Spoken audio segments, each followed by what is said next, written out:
ನಮಸ್ಕಾರ, ಇದು ನಮ್ಮ ಸ್ವರ್ಣ ನ್ಯೂಸ್. ಮೊದಲಿಗೆ ಹೆಡ್ಲೈನ್ಸ್. ಧರ್ಮಸ್ಥಳದ ಸೌಜನ್ಯ ಪ್ರಕರಣ ಮರು ತನಿಖೆಗೆ ಒತ್ತಾಯ. ಕರ್ನಾಟಕ ರಾಜ್ಯ ರೈತ ಸಂಘದಿಂದ ಮೌನ ಪ್ರತಿಭಟನೆ. ಪಾರದರ್ಶಕವಾಗಿ ತನಿಖೆ ನಡೆಸಲು ತಾಕೀತು. ಮನ್ಮೂಲ್ ನಿರ್ದೇಶಕರಾದ ಡಾಲು ರವಿ ಹಾಗೂ ಎಂಬಿ ಹರೀಶ್ ಅವರಿಗೆ ಪ್ರಮಾಣ ಪತ್ರ ವಿತರಣೆ. ನಾವು ಜೆಡಿಎಸ್ ಪಕ್ಷದಲ್ಲೇ ಇದ್ದೇನೆ, ಪಕ್ಷ ಬಿಟ್ಟಿಲ್ಲ. ಕೇಂದ್ರ ಸಚಿವ ಕುಮಾರಸ್ವಾಮಿ ಅವರಿಗೆ ತೊಂದರೆ ಕೊಟ್ಟಿಲ್ಲ ಎಂದು ಹೇಳಿಕೆ.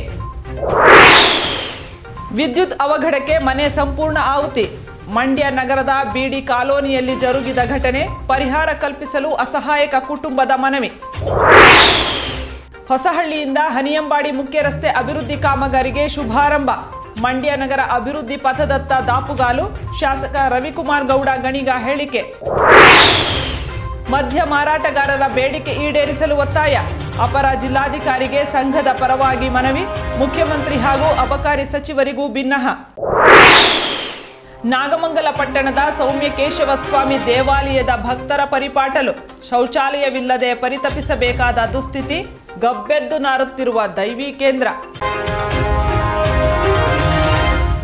ಸೌಜನ್ಯ ಪ್ರಕರಣವನ್ನ ಮರು ತನಿಖೆಗೆ ಒತ್ತಾಯಿಸಿ ಕರ್ನಾಟಕ ರಾಜ್ಯ ರೈತ ಸಂಘದ ನೇತೃತ್ವದಲ್ಲಿ ಮಂಡ್ಯದ ಸಂಜೆಯ ವೃತ್ತದಲ್ಲಿ ಉಪವಾಸ ಸತ್ಯಾಗ್ರಹ ಹಾಗೂ ಮೌನ ಪ್ರತಿಭಟನೆ ನಡೆಸುವ ಮೂಲಕ ಸರ್ಕಾರದ ಗಮನ ಸೆಳೆಯಲಾಯಿತು.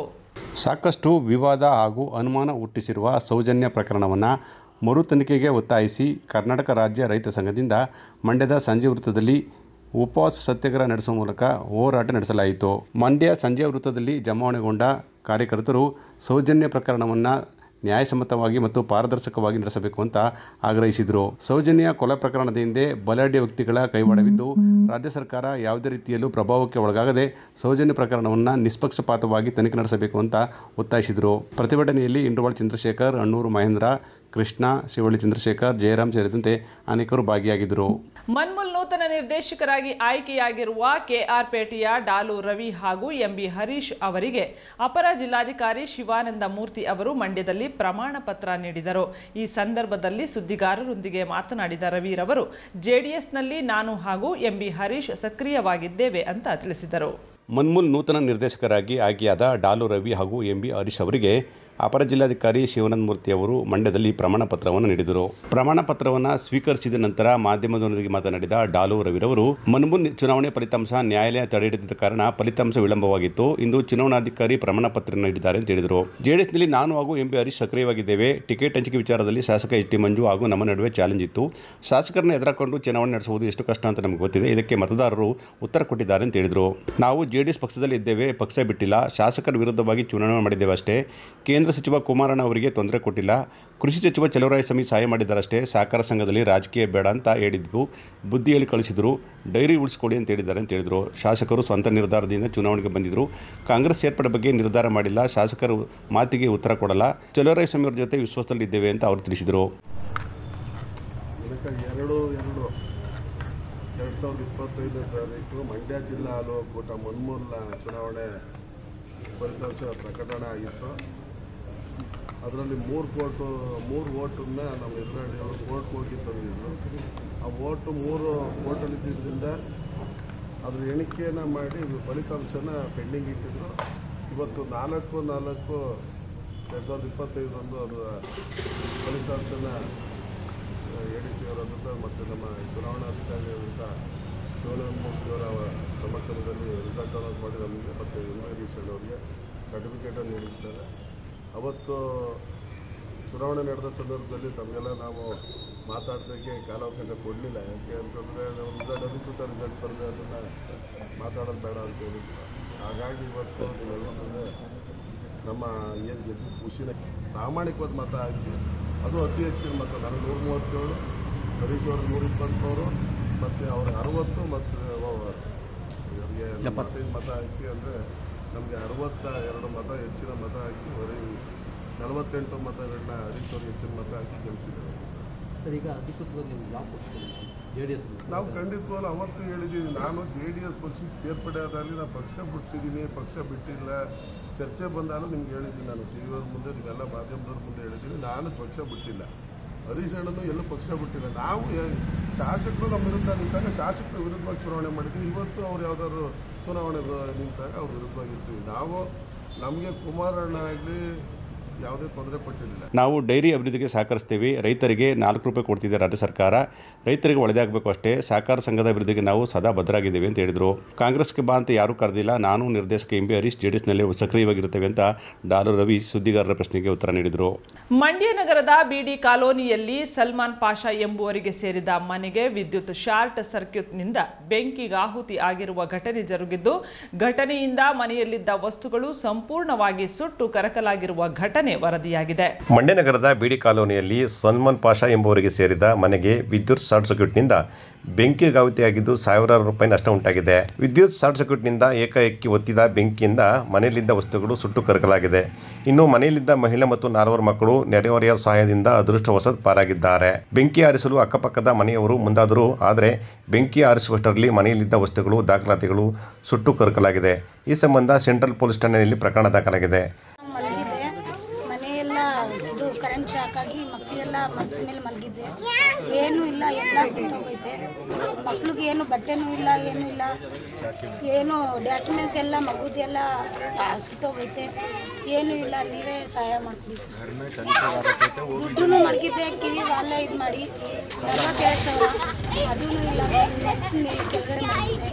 ಘಟನೆ ಬಗ್ಗೆ ಮನೆಯವರು ಆತಂಕ ವ್ಯಕ್ತಪಡಿಸಿದ್ದು, ಘಟನೆಯಿಂದ ಸಾವಿರಾರು ರೂಪಾಯಿ ನಷ್ಟ ಉಂಟಾಗಿದ್ದು ನಾವು ಜೀವನ ನಡೆಸಲು ಕೂಡ ದುಸ್ತರವಾಗಿದೆ. ಹಾಗಾಗಿ ಸಂಬಂಧಿಸಿದವರು ಪರಿಹಾರ ನೀಡಬೇಕು ಅಂತ ಮನವಿ ಮಾಡಿಕೊಂಡಿದ್ದಾರೆ. ಸರ್ ಬಟ್ಟೆ ಗಿಟ್ಟೆ ಎಲ್ಲ ಸುಟ್ಟೋಗ್ಬಿಟ್ಟಿದೆ ಸರ್, ಏನು ಇಲ್ಲ ಇಲ್ಲಿ ಸರ್. ಇದು ಚಿಕ್ಕ ಮಕ್ಕಳು ಎಲ್ಲ ಬೆಂಕಿಲೆಲ್ಲ ಬಂದಿದ್ದು. ನಾವು ನಾನು ಗಾರೆ ಕೆಲಸ ಮಾಡೋದು, ಬೆಳಗ್ಗೆ ಸಂಜೆ ಹೋಗೋದು, ರಾತ್ರಿನ ಬಡದ್ ನಾನು ಮಕ್ಳಿಗೆ ತಂದಾಕ್ರ ಇರೋದು. ಇವಾಗ ಬಟ್ಟೆ ಗಿಟ್ಟೆ ಏನು ಇಲ್ಲ, ಸಾಮಾನ್ ಗಿಮಾನ್ ಏನು ಇಲ್ಲ, ಎಲ್ಲ ಸುಟ್ಟೋಗ್ಬಿಟ್ಟೈತೆ.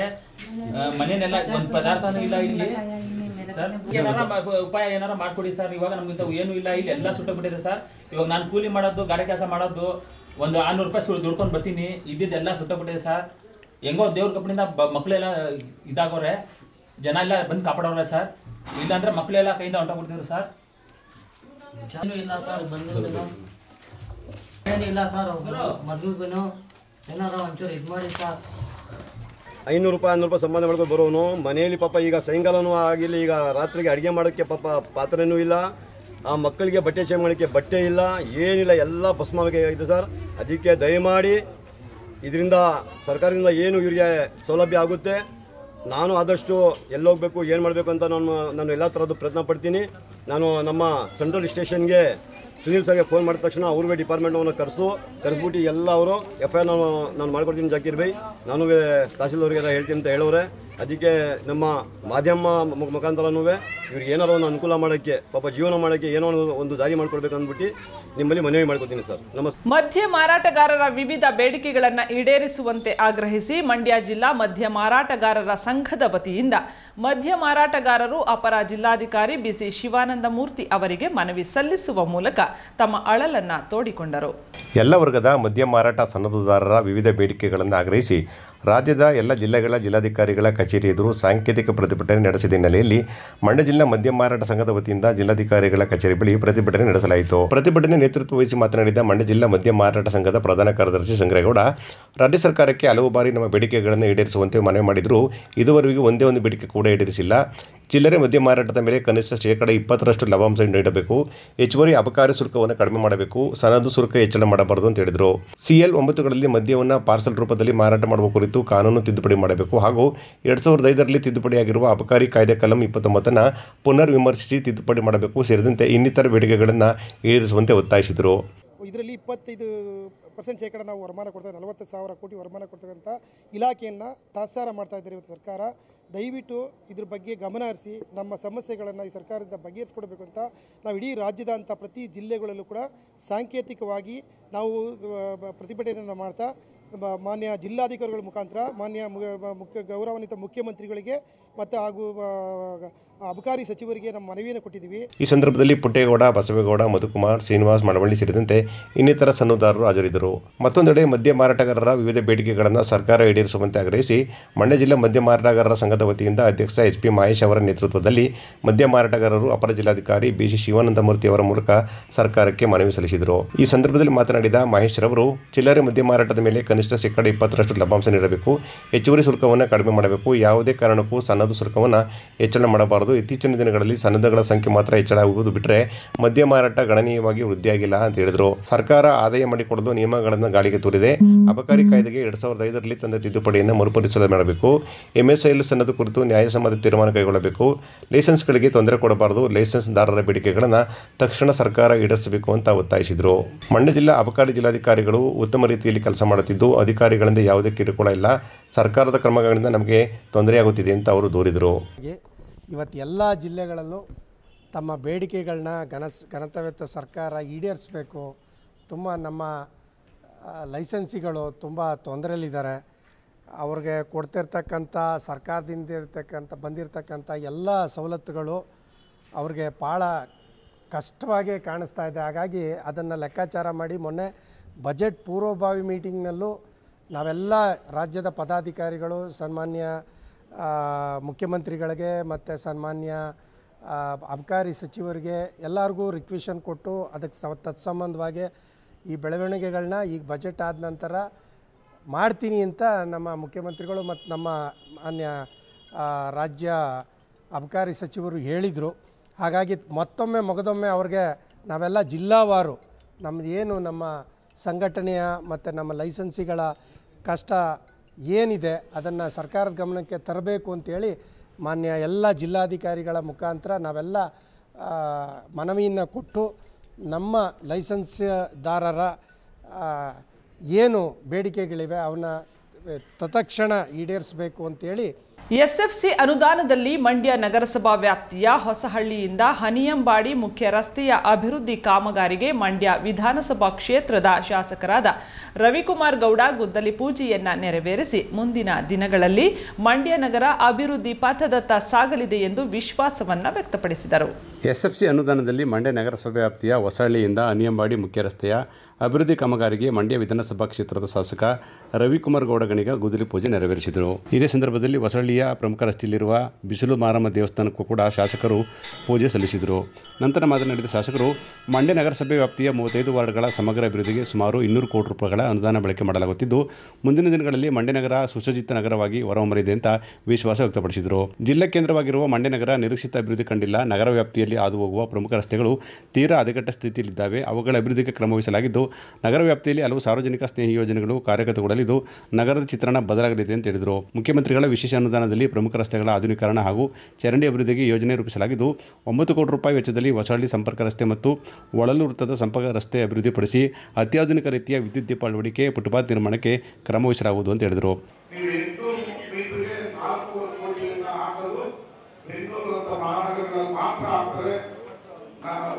ಹೊರ ಜಿಲ್ಲೆಗಳಲ್ಲಿ ಆದರೆ ನಾವು ಇಡೀ ನಗರವನ್ನ ಸೌಂದರ್ಯೀಕರಣ ಮಾಡಬೇಕು ಅಂತೇಳಿ ಅದನ್ನ ಡೆಲ್ಟಾದ ಸಹಯೋಗದೊಂದಿಗೆ ನಗರಸಭೆ ಸಹಯೋಗದೊಂದಿಗೆ ಮಾಡ್ತಾ ಇದ್ವಿ. ಅಲ್ಲಿ ನಿಮಗೆ ಸೈಕಲ್ ಟ್ರ್ಯಾಕ್ ಇರುತ್ತೆ, ಉತ್ತಮ ದರ್ಜೆಯ ಫುಟ್ಪಾತ್ ಇರುತ್ತೆ, ಗಿಡ ಬೆಳೆಸ್ತೀವಿ, ಸರ್ಕಲ್ ಅಭಿವೃದ್ಧಿ ಇರುತ್ತೆ. ಅದು ನೀವು ರಸ್ತೆ ಆದ್ಮೇಲೆ ಅಲ್ಲಿ ಡಾಂಬರೀಕರಣ ಮತ್ತೆ ಸಿಮೆಂಟ್ ಬದಲಿ ವ್ಯವಸ್ಥೆಯ ರಸ್ತೆಯನ್ನ ಮಾಡಬೇಕು ಅಂತ ಡಿಸೈಡ್ ಮಾಡಿದ್ವಿ. ಇಡೀ ರಸ್ತೆಯನ್ನ ಕಲ್ಲಲ್ಲಿ ಮಾಡೋದು ಅಂತೇಳಿ ಡಿಸೈಡ್ ಆಗಿದೆ. ಆಗ ನಿಮಗೆ ನೋಡೋದು ಚೆನ್ನಾಗಿರುತ್ತೆ, ಬಾಳಿಗೆನು ಬರುತ್ತೆ. ಇನ್ನೊಂದು ಚಾಮುಂಡೇಶ್ವರಿ ದೇವಸ್ಥಾನ ಮತ್ತೆ ಕನಿಕಾ ಪರಮೇಶ್ವರಿ ದೇವಸ್ಥಾನದ ರಸ್ತೆ 3 ಕೋಟಿಯಲ್ಲಿ ನಡೀತಾ ಇದೆ. ಅದು ಮುಂದುವರೆದ ಹಾಗೆ ಇದರ ಜೊತೆಗೆ 3ನೇ ವಾರ್ಡ್ನ 1 ವಾರ್ಡ್ ಅಭಿವೃದ್ಧಿಗೆ 10 ಕೋಟಿ ರೂಪಾಯಿಯನ್ನ ಬಿಡುಗಡೆ ಆಗಿದೆ. ಅದರ ಟೆಂಡರ್ ಶೀಘ್ರದಲ್ಲೇ ಮಾಡಿ ಇಡೀ 3ನೇ ವಾರ್ಡನ್ನ 10 ಕೋಟಿಯಲ್ಲಿ 1 ವಾರ್ಡ್ಗೆ 10 ಕೋಟಿ ಹಾಕಿ ಇಡೀ ವಾರ್ಡ್ನ ಸಮಗ್ರ ಅಭಿವೃದ್ಧಿಯನ್ನ ಮಾಡ್ತಾ ಇದ್ವಿ. ನಗರಸಭೆ ಅಧ್ಯಕ್ಷರಾದ MV ಪ್ರಕಾಶ್ ಮಾತನಾಡಿ, ನಾಗರಿಕರು ಕೆಲಸದ ಅಭಿವೃದ್ಧಿ ಕೆಲಸಗಳು ನಡೆಯುವಾಗ ತೊಂದರೆ ಕೊಡಬಾರದು, ಸಹಕಾರ ನೀಡಬೇಕು ಅಂತ ಹೇಳಿದರು. ಮಂಡ್ಯ ನಗರದ ಅಭಿವೃದ್ಧಿಗೆ ವಿಶೇಷ ಕಾಳಜಿ ವಹಿಸಲಾಗಿದ್ದು ಮುಂದಿನ ದಿನಗಳಲ್ಲಿ ಮಂಡ್ಯ ನಗರ ವಿಶೇಷ ರೀತಿಯಲ್ಲಿ ಅಭಿವೃದ್ಧಿ ಕಾಣಲಿದೆ ಅಂತ ಪ್ರಕಾಶ್ ತಿಳಿಸಿದರು.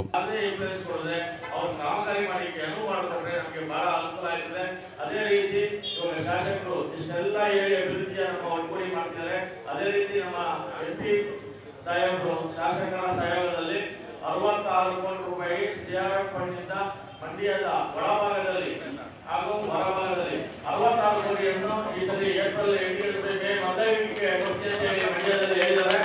ಅವರು ಶಾಸಕರು ಒಳಗೊಂಡಂತೆ ಈ ಕಾರ್ಯಕ್ರಮವನ್ನ ಇನ್ನೂ ಜೋರಾಗಿ ಮಾಡ್ತೀವಿ ಅಂತ ಹೇಳ್ತಾ ಕಾರ್ಯಕ್ರಮದಲ್ಲಿ ನಗರಸಭಾ ಉಪಾಧ್ಯಕ್ಷರಾದ ಅರುಣ್ ಕುಮಾರ್, ಮಾಜಿ ಅಧ್ಯಕ್ಷರಾದ ಎಚ್.ಎಸ್. ಮಂಜು, ಸದಸ್ಯರಾದ ಪವಿತ್ರ ಬೋರಗೌಡ, ಸದಸ್ಯರಾದ ಶ್ರೀಧರ್, ಪೌರಾಯುಕ್ತರಾದ ಪಂಪಶ್ರೀ, ತಾಲೂಕು ಗ್ಯಾರಂಟಿ ಯೋಜನೆಗಳ ಅನುಷ್ಠಾನ ಸಮಿತಿ ಅಧ್ಯಕ್ಷರಾದ ರುದ್ರಪ್ಪ ಸೇರಿದಂತೆ ವಿವಿಧ ವಾರ್ಡ್ಗಳ ಸದಸ್ಯರು ಹಾಜರಿದ್ದರು. ಐತಿಹಾಸಿಕ ಮೇಲುಕೋಟೆಯಲ್ಲಿ ಕಲ್ಯಾಣೋತ್ಸವಕ್ಕೆ ಮುನ್ನುಡಿ ಬರೆದ ವರ್ಷಧಾರೆಯ ನಂತರ ಕಲ್ಯಾಣಿ ಸಮುಚ್ಚಯದ ಧಾರಾ ಮಂಟಪದಲ್ಲಿ ಚಲುವ ನಾರಾಯಣ ಸ್ವಾಮಿ ಹಾಗೂ ಮಹಾಲಕ್ಷ್ಮಿ ಕಲ್ಯಾಣ ನಾಯಕಿ ಅಮ್ಮನವರ ಕಲ್ಯಾಣೋತ್ಸವ ವೈಭವದಿಂದ ನಡೆಯಿತು. ಮೇಲುಕೋಟೆಯಲ್ಲಿ ಕಲ್ಯಾಣೋತ್ಸವಕ್ಕೆ ಮುನ್ನುಡಿ ಬರೆದ ವರ್ಷಧಾರೆಯ ನಂತರ ಕಲ್ಯಾಣಿ ಸಮುಚ್ಚಯದ ಧಾರಾಮಂಟಪದಲ್ಲಿ ಚೆಲುವನಾರಾಯಣ ಸ್ವಾಮಿ ಹಾಗೂ ಮಹಾಲಕ್ಷ್ಮಿ ಕಲ್ಯಾಣ ನಾಯಕಿ ಅಮ್ಮನವರ ಕಲ್ಯಾಣೋತ್ಸವ ವೈಭವದಿಂದ ನೆರವೇರಿತು. ವರ್ಷಕ್ಕೆ ಒಮ್ಮೆ ಮಾತ್ರ ವೈರಮುಡಿ ಬ್ರಹ್ಮೋತ್ಸವ ವೇಳೆ ಧಾರಾಮಂಟಪದಲ್ಲಿ ನಡೆಯುವ ಕಲ್ಯಾಣೋತ್ಸವದ ವೈಭವವನ್ನು ಕಣ್ತುಂಬಿಕೊಳ್ಳಲು ಆಂಧ್ರ, ತಮಿಳುನಾಡಿನಿಂದ ಅಪಾರ ಸಂಖ್ಯೆಯಲ್ಲಿ ಭಕ್ತರು ಭಾಗವಹಿಸಿದರು. ಧಾರಾ ಮಹೋತ್ಸವದ ಅಂಗವಾಗಿ ಇಡೀ ಧಾರಾಮಂಟಪವನ್ನು ಆಕರ್ಷಕವಾಗಿ ಪುಷ್ಪಾಲಂಕಾರ ಮಾಡಿ ತಳಿರು ತೋರಣಗಳಿಂದ ಶೃಂಗಾರ ಮಾಡಲಾಗಿತ್ತು. ಕಲ್ಯಾಣಿ ಸಮುಚ್ಚಯವನ್ನು ದೀಪಾಲಂಕಾರದಿಂದ ಜಗಮಗಿಸುವಂತೆ ಶೃಂಗಾರ ಮಾಡಲಾಗಿತ್ತು. ಕಲ್ಯಾಣ ನಾಯಕಿ ಅಮ್ಮನವರಿಗೆ ಸಂಜೆ ವೇಳೆ ಕಲ್ಯಾಣಿಗೆ ಉತ್ಸವ ನೆರವೇರಿಸಲಾಯಿತು. ಸಂಜೆ 6 ಗಂಟೆ ನಂತರ ದೇವಸೇನಾಧಿಪತಿ ವಿಶ್ವಕ್ಷೇನರ ಉತ್ಸವ ನೆರವೇರಿಸಿ ಕಲ್ಯಾಣೋತ್ಸವ ಕಾರ್ಯಕ್ರಮಗಳು ಯಶಸ್ವಿಯಾಗಿ ನಡೆಯಲಿದೆ ಅಂತ ಪ್ರಾರ್ಥನೆ ಮಾಡಲಾಯಿತು.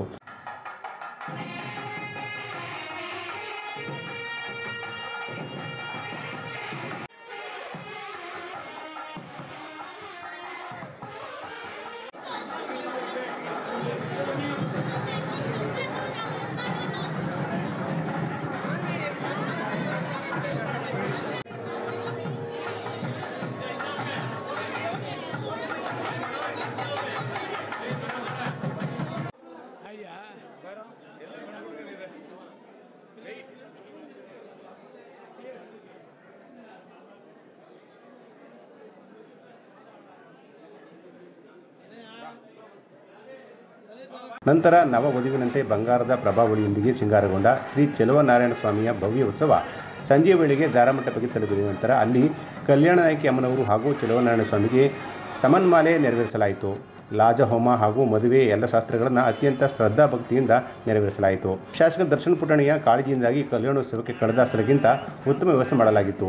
ಮೇಲುಕೋಟೆ ಎಲ್ಲ ಪ್ರಮುಖ ಬೀದಿಗಳಲ್ಲಿ ವಿಶೇಷ ದೀಪಾಲಂಕಾರ ಹಾಗೂ ಜಕ್ಕನಹಳ್ಳಿಯಿಂದ ಮೇಲುಕೋಟೆವರೆಗೆ ಸುಮಾರು 7 ಕಿಲೋಮೀಟರ್ ಉದ್ದಕ್ಕೂ 50 ಅಡಿ ಎತ್ತರದಲ್ಲಿ ವಿದ್ಯುತ್ ದೀಪಗಳ ತೋರಣಗಳನ್ನು ಹಾಕಲಾಗಿದೆ.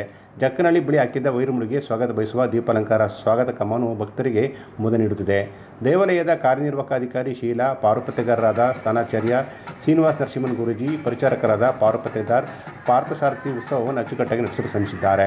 ಕನ್ನಡ ಸಂಸ್ಕೃತಿ ಇಲಾಖೆಯ ಪ್ರಾಯೋಜಕತ್ವ ಹಾಗೂ ಮೇಲುಕೋಟೆಯ SNI ಸಾಂಸ್ಕೃತಿಕ ವೇದಿಕೆ ಸಹಯೋಗದಲ್ಲಿ 10ನೇ ವರ್ಷದ ವೈರಮುಡಿ ಬ್ರಹ್ಮೋತ್ಸವ ನಾದೋಪಾಸನೆ ಸೇವೆಯಡಿ ಕಲ್ಯಾಣೋತ್ಸವದಂದು ವಿದ್ವಾನ್ MN ಗಣೇಶ್, MG ಶ್ರೀಧರ್, ಗಿರೀಶ್, ನಾಗೇಶ್ ತಂಡ ಸುಶ್ರಾವ್ಯವಾಗಿ ನಾದಸ್ವರ ನಡೆಸುವ ಮೂಲಕ ಸ್ವಾಮಿ ಉತ್ಸವಕ್ಕೆ ಮೆರುಗು ತಂದಿತು.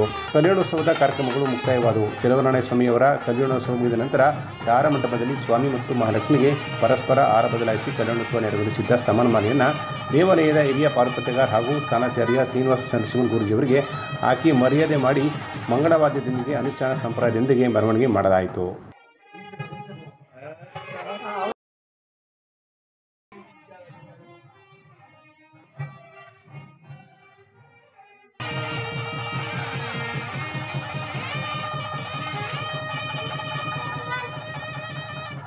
ನಾಗಮಂಗಲ ಪಟ್ಟಣದ ಪುರಾಣ ಪ್ರಸಿದ್ಧ ಸೌಮ್ಯಕೇಶವ ಸ್ವಾಮಿ ದೇವಾಲಯಕ್ಕೆ ಆಗಮಿಸುವ ಭಕ್ತರು ಮತ್ತು ಸಾವಿರಾರು ಪ್ರವಾಸಿಗರು ಶೌಚಾಲಯವಿಲ್ಲದೆ ಪರಿತಪಿಸುತ್ತಿದ್ದಾರೆ. ದೇವಾಲಯದ ಸುತ್ತಮುತ್ತ ಮಲವಿಸರ್ಜನೆ ಮಾಡುತ್ತಾ ದೈವಿ ಕೇಂದ್ರವಾದ ಈ ಸ್ಥಳವು ಗಬ್ಬೆದ್ದು ನಾರುವ ಪರಿಸ್ಥಿತಿಗೆ ಬಂದಿದೆ. ನಾಗಮಂಗಲ ಪಟ್ಟಣದ ಪುರಾಣ ಪ್ರಸಿದ್ಧ ಸೌಮ್ಯಕೇಶವ ಸ್ವಾಮಿ ದೇವಾಲಯಕ್ಕೆ ಆಗಮಿಸುವ ಭಕ್ತರು ಮತ್ತು ಪ್ರವಾಸಿಗರು ಶೌಚಾಲಯವಿಲ್ಲದೆ ಪರಿತಪಿಸುತ್ತಿದ್ದಾರೆ. ದೇವಾಲಯದ ಸುತ್ತಮುತ್ತ ಮಲವಿಸರ್ಜನೆ ಮಾಡುತ್ತಾ ದೈವಿ ಕೇಂದ್ರವಾದ ಈ ಸ್ಥಳವು ಗಬ್ಬೆದ್ದು ನಾರುವ ಪರಿಸ್ಥಿತಿ ಬಂದಿದೆ. ಯಾಕಂದರೆ ಸರ್ಕಾರಿ ಅನುದಾನದಲ್ಲಿ ಕಟ್ಟಿದಂತಹ ಶೌಚಾಲಯವನ್ನು ದೇವಾಲಯದ ಮುಂಭಾಗ ಇರುವ ಮಾದರಿ ಪ್ರೌಢಶಾಲೆ ಮತ್ತು ಕಾಲೇಜು ವಿದ್ಯಾರ್ಥಿಗಳು ಉಪಯೋಗಿಸುತ್ತಿದ್ದು ಉತ್ತಮ ರೀತಿ ನಿರ್ವಹಣೆ ಇಲ್ಲದೆ ಗಬ್ಬು ನಾರುತ್ತಿದೆ. ಈ ಅವ್ಯವಸ್ಥೆಯನ್ನು ಸರಿಪಡಿಸಿ ಅಂತ ಶಾಲಾ ಆಡಳಿತ ಮಂಡಳಿ ವಿರುದ್ಧ ಶಿಕ್ಷಣಾಧಿಕಾರಿಗಳ ಕಚೇರಿ ಮತ್ತು ನಾಗಮಂಗಲ ಪುರಸಭೆಗೆ ಪಟ್ಟಣದ ಸಾರ್ವಜನಿಕರು ದೂರು ದಾಖಲಿಸಿ ಆರೋಪ ಮಾಡಿದ್ದಾರೆ. ಸುಪ್ರಸಿದ್ಧ ಪ್ರವಾಸಿ ತಾಣವಾದ ಪಟ್ಟಣದ ಸೌಮ್ಯಕೇಶವ ಸ್ವಾಮಿ ದೇವಾಲಯದ ಮುಂಭಾಗ ಇರುವ ಮಾದರಿ ಬಾಲಕಿಯರ ಸಂಯುಕ್ತ ಪದವಿ ಪೂರ್ವ ಕಾಲೇಜು ಮತ್ತು ಪ್ರೌಢಶಾಲೆ ಆಡಳಿತ ಮಂಡಳಿಯು ಶಾಲೆಯಲ್ಲಿ ಕನಿಷ್ಠ ಶೌಚಾಲಯವನ್ನು ಒದಗಿಸದೆ ಮಕ್ಕಳು ಪರಿತಪಿಸುವಂತಾಗಿದೆ. ಸೌಮ್ಯಕೇಶವ ಸ್ವಾಮಿ ದೇವಾಲಯಕ್ಕೆ ಬರುವ ಭಕ್ತರು ಮತ್ತು ಪ್ರವಾಸಿಗರ ಉಪಯೋಗಕ್ಕೆ ಅಂತ ಮೀಸಲಿಟ್ಟಿದ್ದ ಶೌಚಾಲಯವನ್ನು ಶಾಲಾ ಆಡಳಿತ ಮಂಡಳಿ ನಿರ್ಲಕ್ಷ್ಯದಿಂದ ಮಕ್ಕಳು ದುರುಪಯೋಗ ಪಡಿಸಿಕೊಂಡಿದ್ದು, ಅತ್ಯುತ್ತಮವಾದ ಒಂದು ಶೌಚಾಲಯವು ಗಬ್ಬೆದ್ದು ನಾರುತ್ತಿದ್ದು, ಮುಂದಾದರೂ ಈ ಶೌಚಾಲಯಕ್ಕೆ ಒಂದು ಮರುಜೀವ ಕೊಡುವರು ಎಂದು ಆರೋಪಿಸಿ ಮಾದರಿ ಬಾಲಕಿಯರ ಸಂಯುಕ್ತ ಪದವಿ ಪೂರ್ವ ಕಾಲೇಜು ಆಡಳಿತ ಮಂಡಳಿ ವಿರುದ್ಧ ನಾಗಮಂಗಲ ಪಟ್ಟಣದ ನಾಗರಿಕರು ಕ್ಷೇತ್ರ ಶಿಕ್ಷಣಾಧಿಕಾರಿಗಳಿಗೆ ದೂರು ದಾಖಲಿಸಿದ್ದಾರೆ. ದೂರು ದಾಖಲಿಸಿದ ಸ್ಥಳೀಯ ನಾಗರಿಕರು ಮಾತನಾಡಿ, ಅಕ್ರಮವಾಗಿ ನಡೆಯುತ್ತಿರುವ ಶಾಲಾ ಕಟ್ಟಡದಲ್ಲಿ ಶಾಲೆಯ ಮಕ್ಕಳಿಗೆ ಯಾವುದೇ ರೀತಿ ಸೌಲಭ್ಯವಿಲ್ಲ. ಆಟದ ಮೈದಾನ, ಶೌಚಾಲಯ ಎಲ್ಲವೂ ಕೂಡ ಮರೀಚಿಕೆಯಾಗಿದೆ. ಪ್ರವಾಸಿಗರಿಗೆಂದು ಅತ್ಯುತ್ತಮವಾದ ಶೌಚಾಲಯವನ್ನು ನಿರ್ಮಾಣ ಮಾಡಲಾಗಿತ್ತು. ಮಾದರಿ ಶಾಲೆಯಲ್ಲಿ ಶೌಚಾಲಯವಿಲ್ಲದೆ ಮಕ್ಕಳು ಕೂಡ ಈ ಶೌಚಾಲಯವನ್ನು ಉಪಯೋಗಿಸಿ ಹಾಳು ಮಾಡಿದ್ದಾರೆ ಎಂದು ದೂರಿದರು. ಆದ್ದರಿಂದ ಈಗಿರುವ ಶೌಚಾಲಯವನ್ನು ಉತ್ತಮ ರೀತಿ ನಿರ್ವಹಣೆ ಮಾಡಿ ಪ್ರವಾಸಿಗರಿಗೆ ಅನುಕೂಲ ಕಲ್ಪಿಸಬೇಕು ಅಂತ ಭಕ್ತರು ಮತ್ತು ಸಾರ್ವಜನಿಕರು ಮನವಿ ಮಾಡಿದ್ದಾರೆ. ಜಿಲ್ಲಾಧಿಕಾರಿ ಡಾಕ್ಟರ್ ಕುಮಾರರವರು ನಾಗಮಂಗಲ ಪಟ್ಟಣದಲ್ಲಿರುವ ಹಿಂದುಳಿದ ವರ್ಗಗಳ ಕಲ್ಯಾಣ ಇಲಾಖೆಯ ಮೆಟ್ರಿಕ್ ನಂತರದ ಬಾಲಕಿಯರ ವಿದ್ಯಾರ್ಥಿ ನಿಲಯಕ್ಕೆ ದಿಢೀರ್ ಭೇಟಿ ನೀಡಿ ಪರಿಶೀಲನೆ ನಡೆಸಿದರು. ಜಿಲ್ಲಾಧಿಕಾರಿ ಡಾಕ್ಟರ್ ಕುಮಾರ್ ಅವರು ನಾಗಮಂಗಲ ಟೌನ್ನಲ್ಲಿರುವ ಹಿಂದುಳಿದ ವರ್ಗಗಳ ಕಲ್ಯಾಣ ಇಲಾಖೆಯ ಮೆಟ್ರಿಕ್ ನಂತರದ ಬಾಲಕಿಯರ ವಿದ್ಯಾರ್ಥಿ ನಿಲಯಕ್ಕೆ ಭೇಟಿ ನೀಡಿ ಪರಿಶೀಲನೆ ನಡೆಸಿದರು. ಹಾಸ್ಟೆಲ್ ವಿದ್ಯಾರ್ಥಿಗಳೊಂದಿಗೆ ವಿದ್ಯಾರ್ಥಿ ನಿಲಯದಲ್ಲಿ ದೊರಕುತ್ತಿರುವ ಸೌಲಭ್ಯಗಳ ಬಗ್ಗೆ ಮಾಹಿತಿ ಪಡೆದುಕೊಂಡರು. ವಿದ್ಯಾರ್ಥಿನಿಯರಿಗೆ ಯಾವುದೇ ತೊಂದರೆಯಾಗದಂತೆ ನೋಡಿಕೊಳ್ಳಬೇಕು ಅಂತ ಹೇಳಿದರು. ಖುದ್ದು ಕೊಠಡಿಗಳು, ಶೌಚಾಲಯ, ಅಡುಗೆ ಮನೆಗೆ ತೆರಳಿ ಮೂಲಭೂತ ವ್ಯವಸ್ಥೆಗಳು ಹಾಗೂ ಸ್ವಚ್ಛತೆಯನ್ನು ಪರಿಶೀಲಿಸುವುದರ ಜೊತೆಗೆ ವಿದ್ಯಾರ್ಥಿನಿಯರೊಂದಿಗೆ ಖುದ್ದು ಮಧ್ಯಾಹ್ನದ ಊಟ ಸಲ್ಲಿಸಿದರು. ವಿದ್ಯಾರ್ಥಿನಿಯರಿಗೆ ಓದಲು ಟೇಬಲ್ ಹಾಗೂ ಚೇರ್ಗಳ ವ್ಯವಸ್ಥೆ ಮತ್ತು ಮಕ್ಕಳಿಗೆ ಸ್ಪರ್ಧಾತ್ಮಕ ಪರೀಕ್ಷೆ ಬರೆಯಲು ಭಾಗವಹಿಸುವ ಅನುಕೂಲವಾಗುವ ಪುಸ್ತಕಗಳನ್ನು ಓದಲು ವ್ಯವಸ್ಥೆ ಮಾಡುವಂತೆ ಸಂಬಂಧಿಸಿದ ಅಧಿಕಾರಿಗಳಿಗೆ ಜಿಲ್ಲಾಧಿಕಾರಿ ಸೂಚನೆ ನೀಡಿದರು. ರೈತ ವಿರೋಧಿ, ಸಂವಿಧಾನ ವಿರೋಧಿ ವೋಫೋ ಕಾಯ್ದೆಯಿಂದ ದೇಶವನ್ನ ಜನರನ್ನ ರಕ್ಷಿಸಲು ಕೇಂದ್ರ ಸರ್ಕಾರ ಸಂಸತ್ತಿನಲ್ಲಿ ಮಂಡಿಸಿರುವುದು ದೇಶದ ರೈತರಿಗೆ ದೊರೆತ ಜಯವಾಗಲಿದೆ ಎಂದು ಭಾರತೀಯ ಕಿಸಾನ್ ಸಂಘದ ಕರ್ನಾಟಕ ದಕ್ಷಿಣ ಪ್ರಾಂತದ ಅಧ್ಯಕ್ಷರಾದ ರಮೇಶ್ ರಾಜು ತಿಳಿಸಿದರು. ಸುದ್ದಿಗಾರರೊಂದಿಗೆ ಮಾತನಾಡಿದ ರಮೇಶ್ ರಾಜುರವರು, ದೇಶದ ರೈತರು ಮತ್ತು ಸಾರ್ವಜನಿಕರನ್ನು ಪೆಂಡಬೋಧದಂತೆ ಕಾಡುತ್ತಿದ್ದ ವಫ್ ಕಾಯ್ದೆಗೆ ತಿದ್ದುಪಡಿ ತಂದ ಕೇಂದ್ರ ಸರ್ಕಾರಕ್ಕೆ ಧನ್ಯವಾದ ತಿಳಿಸಿದರು. ಈ ಕಾಯ್ದೆಗೆ ತಿದ್ದುಪಡಿ ತರಲು ಬಿಲ್ಲನ್ನು ಸಂಸತ್ತಿನಲ್ಲಿ ಮಂಡಿಸಿದಾಗ ಕಾಂಗ್ರೆಸ್ ಸೇರಿದಂತೆ ವಿರೋಧ ಪಕ್ಷಗಳು ವಿರೋಧಿಸಿದ್ದು, ಈ ಪಕ್ಷಗಳು ರೈತರ ಪಕ್ಷವಾಗಿರಲು ಸಾಧ್ಯವೇ ಇಲ್ಲ ಅಂತ ಹೇಳಿದ ಅವರು, ಕಾಂಗ್ರೆಸ್ ಅಧಿಕಾರದಲ್ಲಿದ್ದಾಗ ವಫ್ ಕಾಯ್ದೆಗೆ ಶಕ್ತಿ ತುಂಬಿಸುವ ನಿಟ್ಟಿನಲ್ಲಿ 3-4 ಬಾರಿ ತಿದ್ದುಪಡಿ ತಂದು ವೋಟ್ ಬ್ಯಾಂಕ್ ಆಗಿ ಒಂದು ಕೋಮಿಗೆ ದೇಶವನ್ನು ಅಡವಿಟ್ಟು ರೈತರಿಗೆ ದ್ರೋಹ ಬಗೆದಿದೆ ಅಂತ ಹೇಳಿದರು. ರಾಜ್ಯ ಸರ್ಕಾರವು ವಫ್ ಕಾಯ್ದೆಗೆ ತಿದ್ದುಪಡಿ ತರದಂತೆ ವಿಧಾನಮಂಡಲದಲ್ಲಿ ನಿರ್ಣಯ ಕೈಗೊಂಡು ಕೇಂದ್ರ ಸರ್ಕಾರವನ್ನು ಒತ್ತಾಯಿಸಲು ಮುಂದಾಗಿತ್ತು. ರಾಜ್ಯ ಸರ್ಕಾರ ರೈತ ವಿರೋಧಿ ನೀತಿ ಅನುಸರಿಸುತ್ತಿದೆ. ಆದ್ದರಿಂದ ರೈತರು ಜಾಗೃತಿಗೊಳ್ಳಬೇಕಿದ್ದು, ಇಲ್ಲದಿದ್ದರೆ ರಾಜ್ಯದ ಜನರಿಗೆ ಉಳಿಗಾಲವಿಲ್ಲ ಅಂತ ಹೇಳಿದರು. ರಾಜ್ಯ ಸರ್ಕಾರವು ಕಳೆದ 20 ತಿಂಗಳಿನಲ್ಲಿ ಗ್ರಾಹಕರಿಗೆ ಹಾಲಿನ ದರವನ್ನು ಹೆಚ್ಚಿಸಿದ್ದು, ರೈತರಿಗೆ 4 ರೂಪಾಯಿ ಕಡಿತಗೊಳಿಸಿ ಮತ್ತೆ 4 ರೂಪಾಯಿ ಚಳೆ ಮಾಡಿ ರೈತರಿಗೆ ನೀಡುವುದಾಗಿ ಹೇಳಿದೆ. ರೈತರಿಂದ ಹಾಲನ್ನು ಖರೀದಿಸಿ ಗ್ರಾಹಕರಿಗೆ ತಲುಪಿಸಲು ಆಪರೇಟಿಂಗ್ ಸಿಸ್ಟಮ್ನ ವೆಚ್ಚ ಶೇಕಡ 10-20 ಮಾತ್ರ ತಗೊಳ್ಳಲಿದ್ದು, ರೈತರಿಗೆ ಹಾಲಿನ ದರ ನೀಡದೆ ಅನ್ಯಾಯ ಮಾಡುತ್ತಿದೆ ಅಂತ ದೂರಿದರು. ಹಾಲಿಗೆ ರೈತನಿಗೆ 60 ರೂಪಾಯಿ ಖರ್ಚು ಬೀಳ್ತಾ ಇದೆ. ನಿಮ್ಮದು ಸಹಾಯಧನೂ ಸೇರಿ ನಮಗೆ 36-37 ಬರ್ತಾ ಇದೆ. ಅಲ್ಲಿಗೆ ಇನ್ನೂ ಒಂದು 25-26 ರೂಪಾಯಿ ಲಾಸ್ ಮಾಡ್ಕೊಂಡು ರೈತ ಕೊಡ್ತಾ ಇದ್ದಾನೆ. ಅವನಿಗೆ ನಾವು ಯಾವತ್ತಾದ್ರೂ ಹೆಚ್ಚು ಮಾಡಬೇಕು ಅಂತ ಯೋಚನೆ ಮಾಡಿದ್ದೀರಾ? ಶಾಸಕರು ಹಾಗೂ ಸಚಿವರ ವೇತನ ಶೇಕಡ 50ರಷ್ಟು ಏರಿಸಿಕೊಂಡಿರುವ ಸರ್ಕಾರ ರೈತರ ಕಬ್ಬಿನ MRP ದರ ಏರಿಕೆ ಸಾಧ್ಯವಾಗಲಿ, ರೈತರ ಸಮಸ್ಯೆಗಳನ್ನು ಬಗೆಹರಿಸುವ ಸಂಬಂಧವಾಗಲಿ ಚರ್ಚಿಸದೆ ರಾಜ್ಯ ಸರ್ಕಾರವು ರೈತ ಪರವಿಲ್ಲ ಅಂತ ದೂರಿದರು. ಎಷ್ಟು ಜನ ಸಚಿವರು ಶಾಸಕರು ಆತ್ಮಹತ್ಯೆ ಮಾಡ್ಕೊಂಡ್ರು ಅಂತ ನೀವೆಲ್ಲ 50% ರೈಸ್ ಮಾಡ್ಕೊಂಬಿಟ್ರಿ. ನೀವು ಅಣ್ಣ ತಮ್ಮದಿರು ಭಾಗ ಹಂಚ್ಕೊಂಡೇ ಬಿಟ್ರಪ್ಪ. ಯಾರೂ ಹೇಳಲಿಲ್ಲ, ಯಾರೂ ಕೇಳಲಿಲ್ಲ. ಅಂದರೆ ಇದರ ಅರ್ಥ ಎಲ್ಲೋ ಒಂದು ಕಡೆ ರೈತ ಪರ ಧ್ವನಿ ವಿಧಾನಸಭೆಯೊಳಗೆ ಇಲ್ಲ. ಯಾವತ್ತಾದ್ರೂ ಒಂದು ಚರ್ಚೆ ನೋಡಿದ್ದೀರಾ? ರೈತರ ಬೆಳೆ ಬಗ್ಗೆ ಇರ್ಬೋದು, ಬೆಲೆ ಬಗ್ಗೆ ಇರ್ಬೋದು, ನೀರಾವರಿ ಬಗ್ಗೆ ಇರ್ಬೋದು, ಯಾವುದೇ ಚರ್ಚೆಗಳಿಲ್ಲ. ಈ ನಿಟ್ಟಿನಲ್ಲಿ ಸರ್ಕಾರ ಮತ್ತು ಸಮಾಜಕ್ಕೆ ತಲುಪಿಸುವಂಥ ಒಂದು ಮುಖ್ಯವಾದಂಥ ಮಹತ್ವವಾದಂಥ ಜವಾಬ್ದಾರಿ ತಮ್ಮೆಲ್ಲರ ಮೇಲಿದೆ. ಈ ಜವಾಬ್ದಾರಿಯನ್ನು ತಾವು ನಿರ್ವಹಿಸಿ ನಿಮ್ಮ ಜೊತೆಗೆ ಸದಾ ನಾವು ಒಂದು ರಾಷ್ಟ್ರ ಮಟ್ಟದ ರಾಜಕೀಯ ರೈತ ಸಂಘಟನೆಯಾಗಿ ನಾವು ನಿಮ್ಮ ಜೊತೆಗೆ ಇರ್ತೀವಿ. ಗೋಷ್ಠಿಯಲ್ಲಿ ಅಪ್ಪಾಜಿ, ಶ್ರೀಧರ್, ರುದ್ರಪ್ಪ, ನಾರಾಯಣಸ್ವಾಮಿ, ನರೇಶ್ ಉಪಸ್ಥಿತರಿದ್ದರು. ಹಲಗೂರಿನ ಸರ್ಕಾರಿ ಪ್ರಥಮ ದರ್ಜೆ ಕಾಲೇಜಿನಲ್ಲಿ ಜಾನಪದ ಜಾತ್ರೆ ಕಾರ್ಯಕ್ರಮ ಯಶಸ್ವಿಯಾಗಿ ನಡೆಯಿತು. ವಿದ್ಯಾರ್ಥಿಗಳು ವಿಶೇಷ ರೀತಿಯಲ್ಲಿ ಸಾಂಸ್ಕೃತಿಕ ಕಾರ್ಯಕ್ರಮಗಳಲ್ಲಿ ಪಾಲ್ಗೊಂಡು ಗಮನ ಸೆಳೆದರು. ಹಲಗೂರಿನ ಸರ್ಕಾರಿ ಪ್ರಥಮ ದರ್ಜೆ ಕಾಲೇಜಿನಲ್ಲಿ ಆಯೋಜಿಸಿದ್ದ ಜಾನಪದ ಜಾತ್ರೆ ಕಾರ್ಯಕ್ರಮದಲ್ಲಿ ಪಾಲ್ಗೊಂಡು ಮಾತನಾಡಿದ ಅವರು, ಸಾವಿರಾರು ವರ್ಷಗಳ ಹಿಂದಿನಿಂದ ಬಂದ ಜಾನಪದ ಕಲಾ ಪ್ರಕಾರಗಳು ಅಳಿವಿನ ಅಂಚಿನಲ್ಲಿದ್ದಾವೆ. ಇಂತಹ ಜಾನಪದ ಕಲೆಗಳ ಉಳಿವಿಗೆ ರಾಜ್ಯ ಸರ್ಕಾರ ವಿಶೇಷ ಕಾಳಜಿ ವಹಿಸಬೇಕು ಅಂತ ಹೇಳಿದರು. ಎತ್ತಿನ ಗಾಡಿಯಲ್ಲಿ ಮೆರವಣಿಗೆ ಮಾಡಲಾಯಿತು. ಅಲಂಕೃತ ಜೋಡಿ ಎತ್ತಿನ ಗಾಡಿಯಲ್ಲಿ ಹಲಗೂರಿನ ಪ್ರಮುಖ ಬೀದಿಗಳಲ್ಲಿ ಮೆರವಣಿಗೆ ನಡೆಯಿತು. ವಿದ್ಯಾರ್ಥಿನಿಯರು ಪೂರ್ಣಕುಂಭ ಹೊತ್ತು ಮೆರವಣಿಗೆಯಲ್ಲಿ ಸಾಗಿದರೆ ಪೂಜಾ ಕುಣಿತ ಮತ್ತು ತಮಟೆ ನಗಾರಿಗಳ ಕಲರವ ಸಾರ್ವಜನಿಕರ ಮನಸೂರೆಗೊಂಡಿತು. ಈ ಸಂದರ್ಭದಲ್ಲಿ ಪ್ರಾಂಶುಪಾಲರಾದ ಅಲಂಗೂರು ಮಂಜುನಾಥ್, ಶಂಕರಗೌಡ, ಸಾಂಸ್ಕೃತಿಕ ಸಮಿತಿಯ ಸುಧಾ ಬಿದ್ರಿ, ಸೀಮಾ ಕೌಜರ್, ರಮೇಶ್ ಬಾಬು, ತಾರಾ, ಜಯಲಕ್ಷ್ಮಿ, ಗುರುಪ್ರಸಾದ್ ಸೇರಿದಂತೆ ಅನೇಕ ಉಪನ್ಯಾಸಕರು ಮತ್ತು ವಿದ್ಯಾರ್ಥಿ ಮುಖಂಡರು ಪಾಲ್ಗೊಂಡಿದ್ದರು.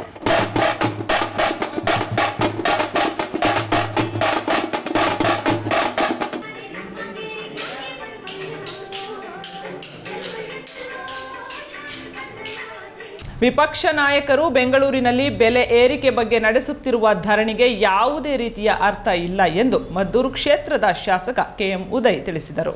ಮದ್ದೂರು ತಾಲೂಕಿನ ಕದನೂರು ಗ್ರಾಮದ ಶಾಸಕರ ನಿವಾಸದಲ್ಲಿ ಕರೆಯಲಾಗಿದ್ದ ಸುದ್ದಿಗೋಷ್ಠಿಯಲ್ಲಿ ಮಾತನಾಡಿದ ಶಾಸಕ ಕದನೂರು ಉದಯರವರು ಬಿಜೆಪಿ ನೇತೃತ್ವದ ಕೇಂದ್ರ ಸರ್ಕಾರದಿಂದ ಯಾವುದೇ ಬೆಲೆ ಏರಿಕೆ ಮಾಡಿಲ್ಲವೇ ಎಂದು ಪ್ರಶ್ನಿಸಿದ ಅವರು, ನಾವು ಚಿಕ್ಕವರಿದ್ದಾಗ 10 ರೂಪಾಯಿಗೆ ಪೆಟ್ರೋಲ್ ಹಾಕಿಸಿಕೊಡ್ತಿದ್ದೆವು, ಈಗಲೂ ಅಷ್ಟೇ ಇದೆಯಾ? ಆಗಿನಿಂದ ಬಂದ ಸರ್ಕಾರಗಳು ಬೆಲೆ ಏರಿಕೆ ಮಾಡಿಲ್ಲವೇ? ಕೇವಲ ರಾಜ್ಯ ಸರ್ಕಾರದ ಮೇಲೆ ಗೂಬಿ ಕೂರಿಸುವುದಕ್ಕೆ ಸರಿಯಲ್ಲ ಅಂತ ಹೇಳಿದರು. ಮುಖ್ಯಮಂತ್ರಿ ಸಿದ್ದರಾಮಯ್ಯರವರ ಮೂಢ ಪ್ರಕರಣದ ವಿಷಯದಲ್ಲಿ ಲೋಕಾಯುಕ್ತ ವರದಿಯನ್ನು ಮರುಪರಿಶೀಲನೆ ಮಾಡಲು ಇಡಿ ಹೇಳಿದೆಯಲ್ಲ ಎಂಬ ಪ್ರಶ್ನೆಗೆ ಉತ್ತರಿಸಿದ ಅವರು, ಇಡಿ ಎಲ್ಲ ನೈಟ್ ಬಿಟ್ ಪೋಲಿಸಿದ್ದ ಹಾಗೆ ಈ ಬಗ್ಗೆ ಮುಖ್ಯಮಂತ್ರಿಗಳು ತಲೆ ಕೆಡಿಸಿಕೊಳ್ಳುವುದಿಲ್ಲವಂತ ಹೇಳಿದರು. ಮಾಜಿ ಶಾಸಕ ಡಿ.ಸಿ. ತಮ್ಮಣ್ಣರವರು ಕೆಎಂ ಉದುಡಿಯಲ್ಲಿ ಇಂದಿನಿಂದ ಸರ್ಕಾರಿ ಶಾಲೆಗೆ ನೀಡಿದ ಜಾಗವನ್ನು ಶಿಕ್ಷಣ ಇಲಾಖೆಯಿಂದ ಮರಳಿ ಕೇಳುತ್ತಿರುವ ಬಗ್ಗೆ ಕೇಳಲಾದ ಪ್ರಶ್ನೆಗೆ ಉತ್ತರಿಸಿ, ಅವಿದ್ಯಾವಂತರಿಗಾದರೆ ಹೇಳಬಹುದು, ಶಾಸಕರಾಗಿದ್ದವರು ಆಗ ಆ ವಿಷಯವನ್ನು ಭಾಷಣಗಳಲ್ಲಿ ಎಷ್ಟೋ ಬಾರಿ ಹೊಗಳಿಕೆ ಹೇಳಿಕೊಡ್ತಿದ್ರು, ಈಗ ಏಕೆ ಹೀಗೆ ಹೇಳುತ್ತಿದ್ದಾರೆ ಅಂತ ಜನರಿಗೆ ತಿಳಿಸಲಿ ಎಂದರು. ಬಹುಶಃ ರಾಜಕೀಯ ನಿವೃತ್ತಿ ಪಡೆಯಬಹುದು, ಹಾಗಾಗಿ ಈ ತೀರ್ಮಾನ ಕೈಗೊಂಡಿರಬಹುದೇನೋ ಎಂದ ಅವರು, ಈ ಬಗ್ಗೆ ಜಿಲ್ಲಾಧಿಕಾರಿಗಳ ಹತ್ರ ಕ್ರಮ ಕೈಗೊಳ್ಳುವ ಬಗ್ಗೆ ಚರ್ಚಿಸುತ್ತೇನೆ ಹಾಗೂ ಆ ಶಾಲೆಯಲ್ಲಿ ಓದುತ್ತಿರುವ ಮಕ್ಕಳಿಗೆ ಯಾವುದೇ ತೊಂದರೆ ಆಗದಂತೆ ಗಮನ ಹರಿಸಲು ಅಧಿಕಾರಿಗಳಿಗೆ ತಿಳಿಸುತ್ತೇನೆ ಅಂತ ಶಾಸಕರು ತಿಳಿಸಿದರು. ಬಿಜೆಪಿಯವ್ರಿಗೆ ಏನು ಇದೀವಿ ಅನ್ನೋದನ್ನ ಅವರು ಹೈಲೈಟ್ ಮಾಡ್ಕೋಬೇಕು. ಏನಾರು ಒಂದಿಂಥ ಖ್ಯಾತೆ ಕಿತಾಪತಿಗಳನ್ನ ತೆಗೆದೇ ಅವ್ರಿಗೊಂದು ಕೆಲಸ. ಏನು ಜನರ ಭವಿಷ್ಯದ ಬಗ್ಗೆ ಅವ್ರು ಯೋಚನೆ ಮಾಡಲ್ಲ. ಅವರು ನಾವಿದ್ದೀವಿ ಅದನ್ನು ತೋರಿಸ್ಕೋಬೇಕು ಮಾಧ್ಯಮದವ್ರ ಮುಂದೆ, ಅದಕ್ಕೆ ಏನು ಬೇಕೋ ಆ ಕೆಲಸನ ಮಾಡ್ತಾರೆ. ಅವರು ಎಲ್ಲೋ ಒಂದು ಕಡೆ ಪ್ರತಿಭಟನೆ ಮಾಡ್ತಿದ್ದಾರೆ, ರಾಜ್ಯಾದ್ಯಂತ ಪ್ರತಿಭಟನೆ ಮಾಡ್ತಾರೆ, ಅಹೋರಾತ್ರಿ ಧರಣಿ ಮಾಡ್ತಾ ಇದ್ದಾರೆ. ಅದನ್ನೇ ತಾಲೂಕು ಮಟ್ಟದಲ್ಲಿ ನಡೀತಾ ಇದೆ.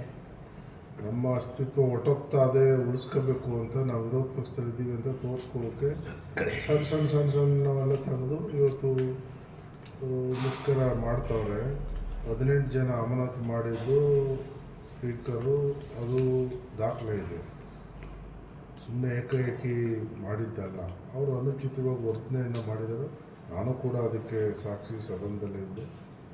ಅದನ್ನು ಮಾಡಬಾರ್ದು. ಶಾಸಕರಾದಂಥವರು ಒಬ್ಬ ಸಭಾಧ್ಯಕ್ಷರಿಗಾಗಲಿ ಮುಖ್ಯಮಂತ್ರಿಗಳಾಗಲಿ ಸದನದಲ್ಲಿ ಅಗೌರವ ತೋರುವಂಥ ಕೆಲಸನ ಯಾರೂ ಮಾಡಬಾರ್ದು. ಸೊ ಇಂಥ ಚಟುವಟಿಕೆಗಳು ಕಳಿಸ್ಬಾರ್ದು ಅಂತ ಅವತ್ತು ಆ ನಿರ್ಧಾರನ ಸ್ಪೀಕರ್ ಅಥವಾ ಒಳ್ಳೆಯ ನಿರ್ಧಾರವನ್ನು ತಗೊಂಡಿದ್ದಾರೆ.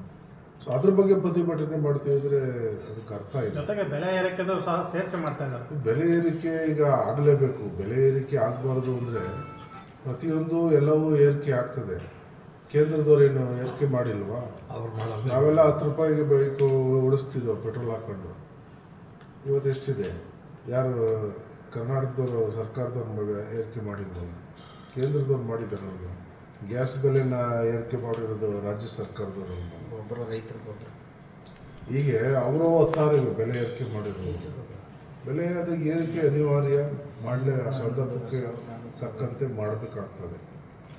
ಸತೀಶ್ ಜಾರಕಿಹೊಳಿ ಈ ಸಂದರ್ಭದಲ್ಲಿ ಚೆಲುವರಾಜು, ರಾಜೀವ್, ಹರೀಶ್, ಸಂದರ್ಶ, ಬಸವರಾಜು ಸೇರಿದಂತೆ ಇನ್ನಿತರರಿದ್ದರು.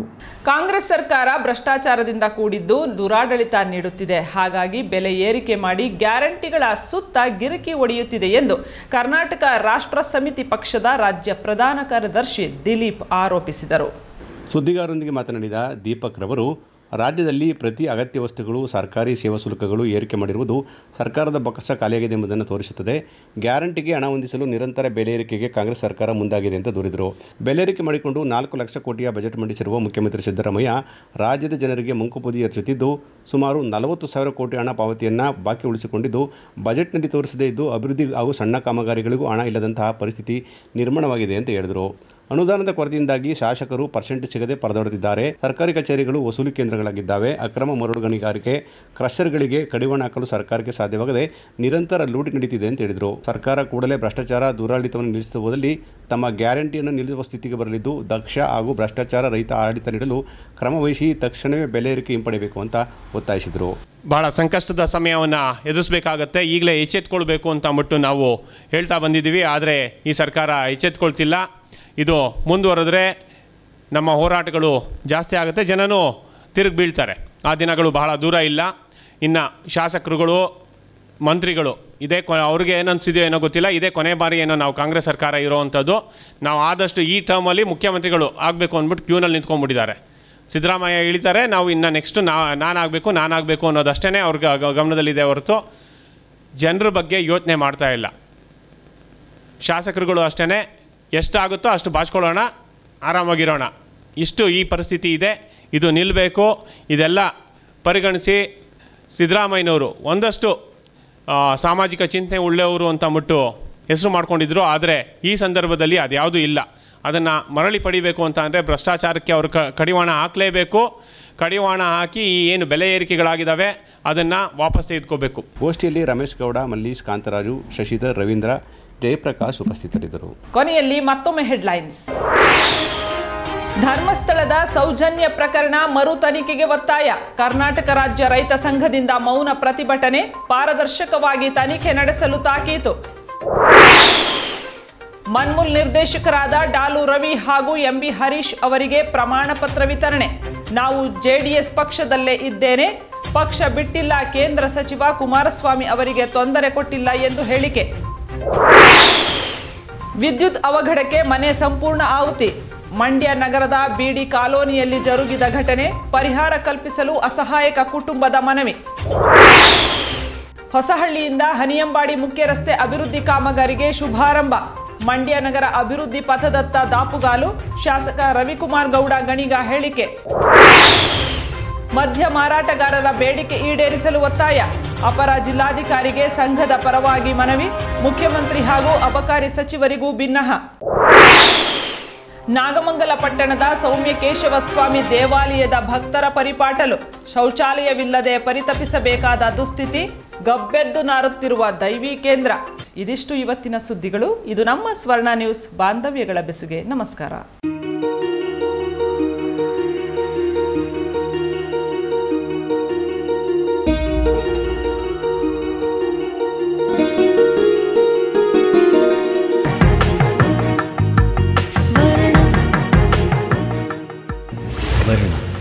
ಇದು ಬಾಂಧವ್ಯಗಳ ಬೆಸುಗೆ